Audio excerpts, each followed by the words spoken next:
And in today's video, we're finally going to have a look at the 3D terrain.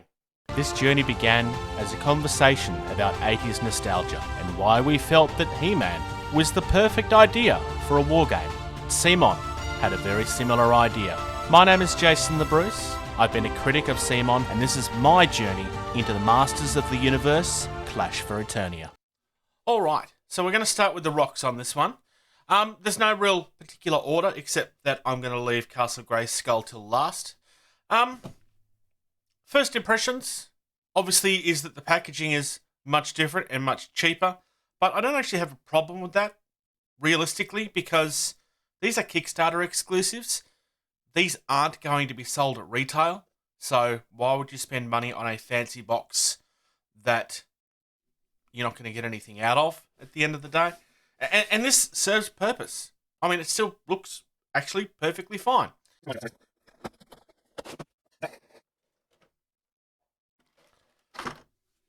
That is a nice presentation. I wasn't sure how this is going to come out. I was kind of hoping that it was going to be presented like the rest. This is all clear plastic, which is slightly cheaper than the black plastic. That's fine. But let's get down and have a look at some of the details, shall we? So this is everything that comes in the first box. It's essentially just a recreation of what's on the card terrain, which is what you would expect. So looking at the actual detail here, detail is nice and sharp. Like, it's not over the top, but this is really, really nice, honestly. Most of the rocks actually do have a little bit of a texture to them. Some of them do look a little bit smoother, but they still have a very fine texture. Kind of just got a little bit of everything. It's simple, but it's a good simple, if that makes sense. All the way through to the last one. Now, I don't imagine that sculpting or designing these would have been super difficult.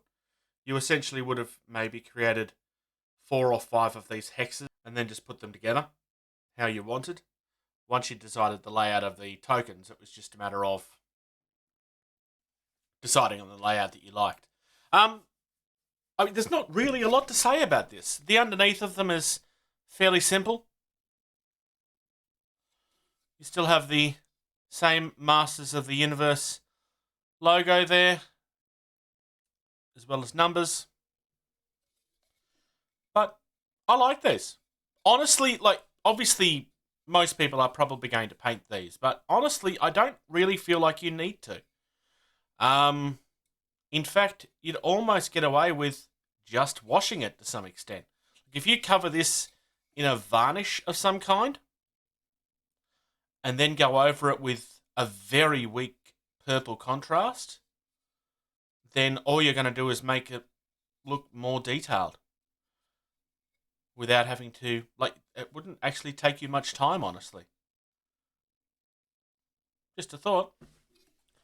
So you're going to start seeing some familiarities as we go through the rest of this. So this is our nature set. This is the 3D version of what is my favourite tiles, honestly. This one does have a little bit of building. It's the only one that does, I think. All right. And here we are with all of the actual tiles themselves. Detail on these is absolutely phenomenal. Once again, the underside. I mean, there's not really much to say about the underside of any of these. You shouldn't be expecting to, though. But detail on the top is absolutely phenomenal. There's nothing soft about any of this at all. This looks really, really nice. You could have a lot of fun painting these up.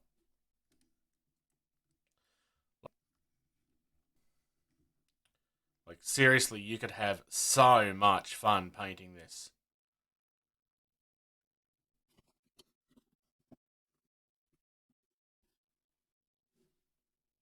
Like, that really took no time at all. I mean, this is not how it's supposed to be going together, most likely, but I have a grove here with a pool in the middle of it.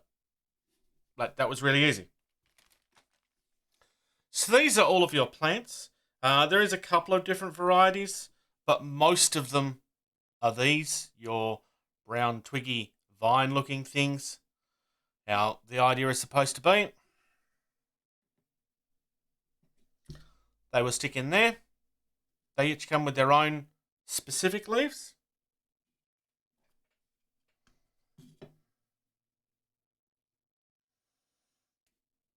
They do come on and off rather easily. So I'm just going to put a couple of these together and then we'll be back. So here you are with our finished product. It's quite effective, really.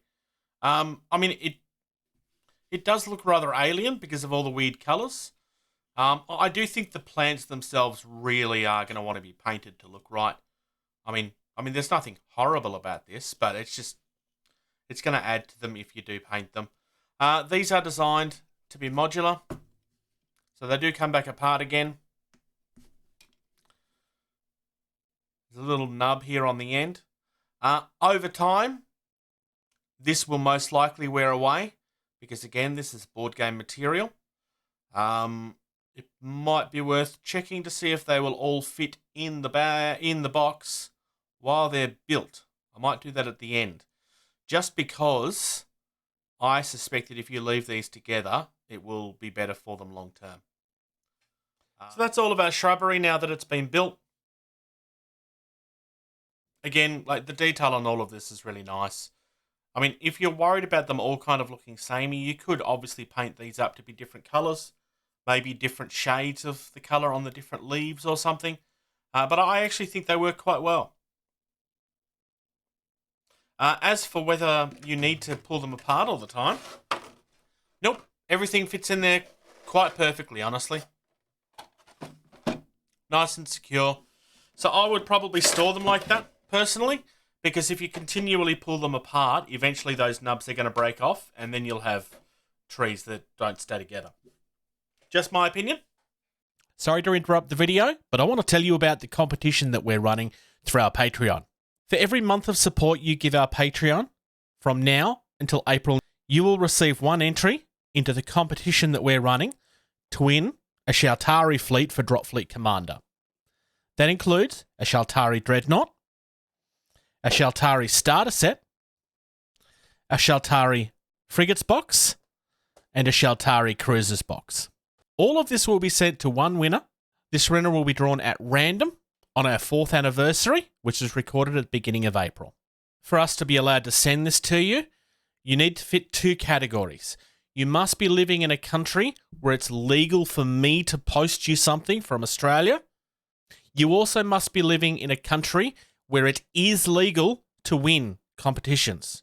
If you do not live in a country that meets these criteria, then I do apologise. Please consider supporting us. We'd really appreciate it. All of this was purchased with my own money. No Patreon. And here we are with the Ruin set. Now, this is probably the one that most people are going to be waiting on most specifically, because this is the one that had to get redesigned during the Kickstarter. This is one of the major reasons why the game got delayed. Loving that colour already, the nice sandy colour. Real nice weight to this too, actually. So, here we are with the Ruin tiles. There's no ultra small pieces in this. Everything is slightly larger than all of the previous ones. But detail on these is magnificent. Now, there are gaps here where they've been assembled. You would expect that, honestly, especially with this sort of material. You don't really get fine enough detail where that would go together seamlessly. But detail on this stuff is really nice. Underneath is, again, nothing really to write home about. You don't expect it to be. But I think this is what people really want to see. Because this is what the problem was with the original version. And quite frankly, it's perfect. I may be slightly misquoting here, but the original version basically had problems where the walls would encroach on the tile spaces, and therefore these guys wouldn't fit. Whereas, as you can see, these fit on all of the tiles now. They can't walk through the thing, but it's a board game. You will do this. So it's fine. You will do this. And here we have the plastic Castle Greyskull pack. This is the one thing that obviously everybody's waiting on. This is huge. This is big enough that I've had to put it on my floor to get it to fit on camera. But I'm going to open her up, and the rest of this video is going to be freehand. All right, so we're going to have shaky cam here. I do apologize. There's not really a lot I can do about that. So this is our Castle Greyskull. It is a very good representation of the area. The jaw bridge does come up. It's a little bit fiddly to get down, to be honest. Once it's up, you kind of have to fight it to get down. It's just kind of the way it is.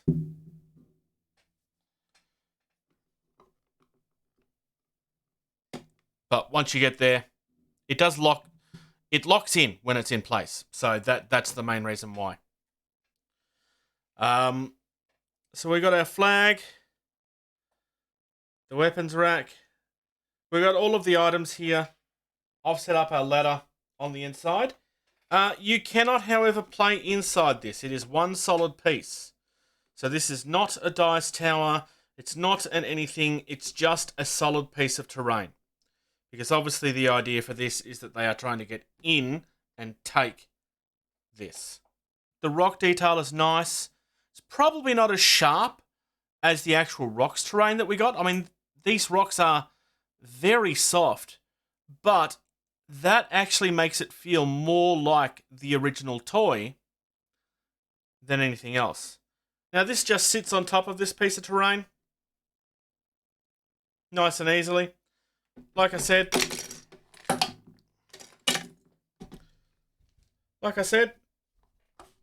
that does click in place, so it won't just come out randomly. There's nothing really to this. It's just essentially a base. You could never use this by itself. It's just going to be a base for Castle Greyskull. The other side of the cliff face, however, you could very easily use that in other games. Just something else I wanted to bring to your attention before I get to my wrap up. When you're opening this, you want to open it on a table like I have here. This is actually me putting it back in the box, ironically. But if you don't, Castle Greyskull is barely held in by this at all. There's no real securing there. It's essentially just balancing inside of the plastic. It does mold to it, but pretty much not to any of it. It does hold in the rock faces really nicely, but if you don't open this with a bit of care, it's going to go everywhere. It's also kind of a bit of a frustrating thing trying to get it back in the box if you want to rebox it. Just something to keep in mind. So that's the 3D terrain sets for Masters of the Universe. If I had to pick favourites, I think personally it would be Castle Greyskull, then the rocks, then the ruins, and then nature in that order. Not that any of them are bad, but I think the nature set in particular really, really does stand out as the highlight of the set. Castle Greyskull, on the other hand, I mean, all of this stuff is just 3D representation of the tiles, but nothing feels more like that than Castle Greyskull does, because it's just a giant lump of plastic. It's a very nice representation and a very accurate representation of the toy, so don't get me wrong, that's magnificent. But it's not boxed very well, it's not held into the box very well, it's kind of just balancing in the plastic in a really, really shocking way. And honestly, I'm surprised it didn't come out of that cardboard box. One of my sides was half open when I took it out of the box. I don't know if it's really obvious in the opening or not, but it was kind of like the weight of Castle Greyskull is almost too much for that really cheap box. The boxes should have been taped for Castle Greyskull. Mine wasn't. I don't know if yours was. Let me know in the comments. All of this is really good though. Like, don't get me wrong, I have criticisms, because of course I do. But all of this was really good. Detail on all of this was magnificent.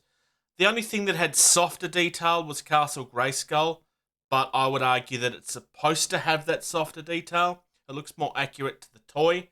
And I mean, even in the show it's kind of like there's nothing really sharp about it. It's just all rocky castle. Honestly, I think they've done well, despite some criticisms. You've made it through to the end of another video. Your next mission is to hit subscribe and comment down below. If you'd like to reach out to the team, consider doing that, gettingtabled@gmail.com. Consider subscribing to our Patreon. For only $2 a month, you get early access to almost every single video that we do. Our most active social media is facebook.com/gettingtabled. It's where you'll find everything first. There's also a Discord. There's an invite on screen right now. If you type that in, it'll give you instant access. If you're on Twitter or Instagram, you can find us at gettingtabled. It's not the most active, but it's something we're trying to use more all the time. Come and check out Jason the Bruce at Twitch. He does both video game and hobby content. And of course, without question, play more games.